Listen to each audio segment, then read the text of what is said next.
This case study in animal behavior will be about the Digger Wasp, and it'll concern how she finds her way back home from a hunting episode.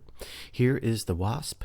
They are solitary wasps, so they don't live in nests, and they are hunters. So here we see on the right, the Digger Wasp has stung and paralyzed a bee in this case, and the female is going to carry this bee back and deposit it in a nest that she is digging here in this picture.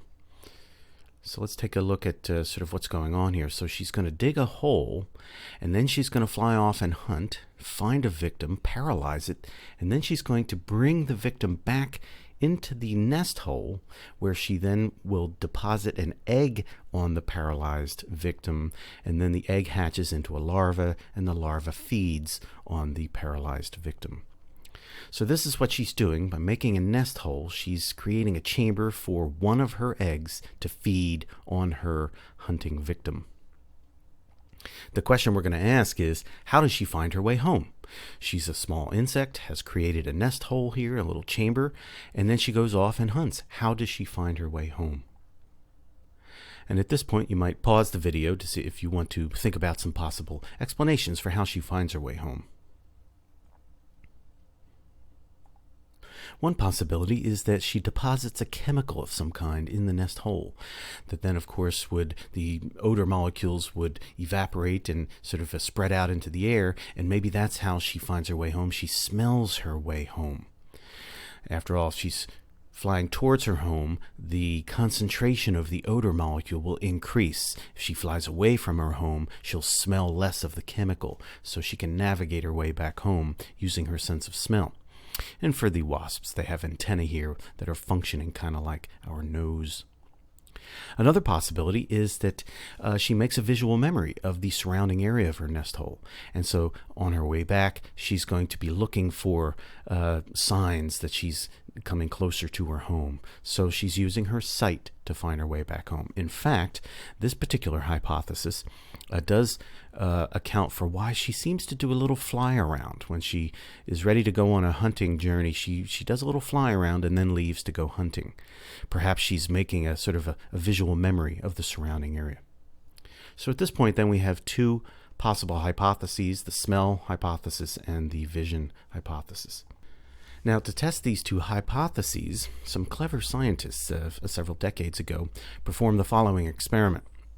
While she was digging her hole, they positioned some objects around the nest. In the event that she's using vision, these objects are what she would see. She still might also be depositing a chemical, so we don't know at this point. But then when she went off to go hunt, what they did was they moved those objects some distance away. Notice then, in an arrangement like this, then, the two hypotheses, the smell and the vision hypotheses, make different predictions. So in a sense, this one experiment is testing these two hypotheses by pitting them against each other, as it were.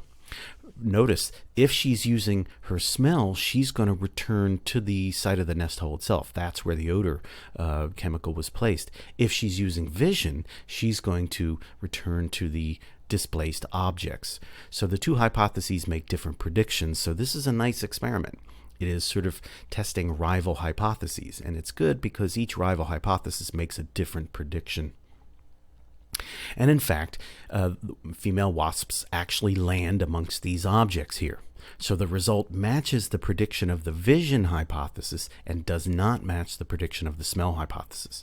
So here, in just one arrangement like this, we have gathered evidence for the vision hypothesis and against the smell hypothesis.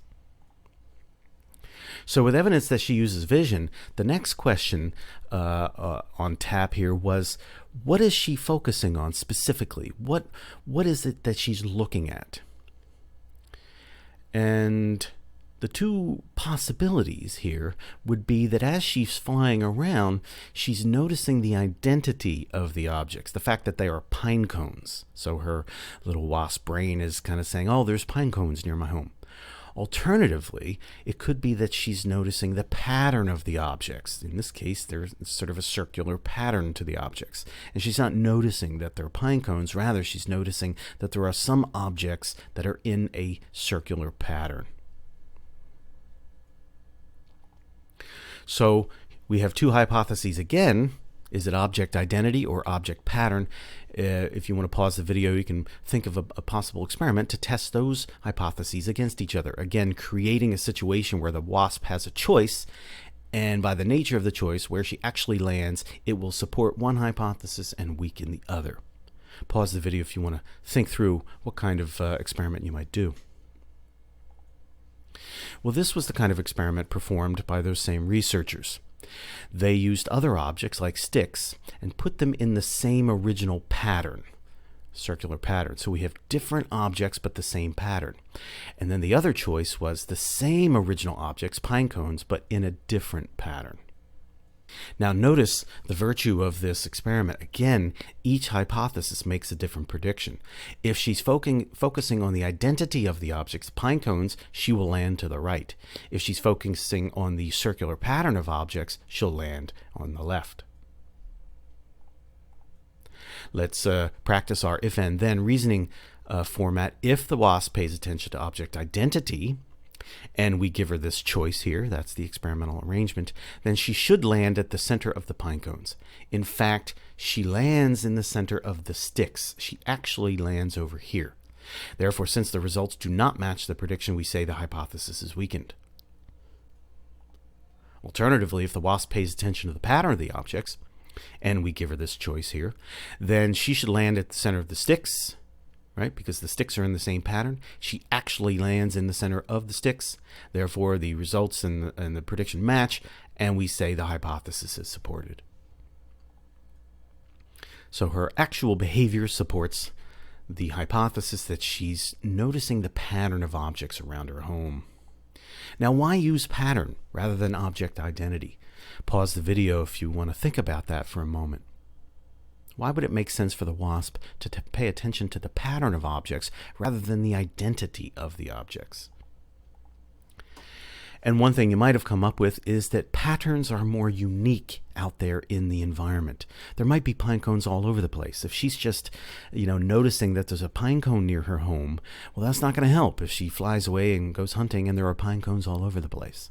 But this particular pattern would be less common out there in the environment, so it's a more unique marker for home.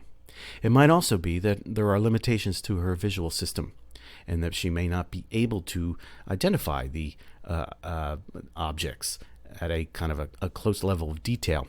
But that's just a hypothesis. We'd have to examine and do experiments on the quality of her vision. But certainly one thing seems true, that the pattern of objects would be a more unique marker for her home. And so the wasp has a nervous system that allows her to find her way home, because the pattern of objects is a good enough way to find her way home most of the time.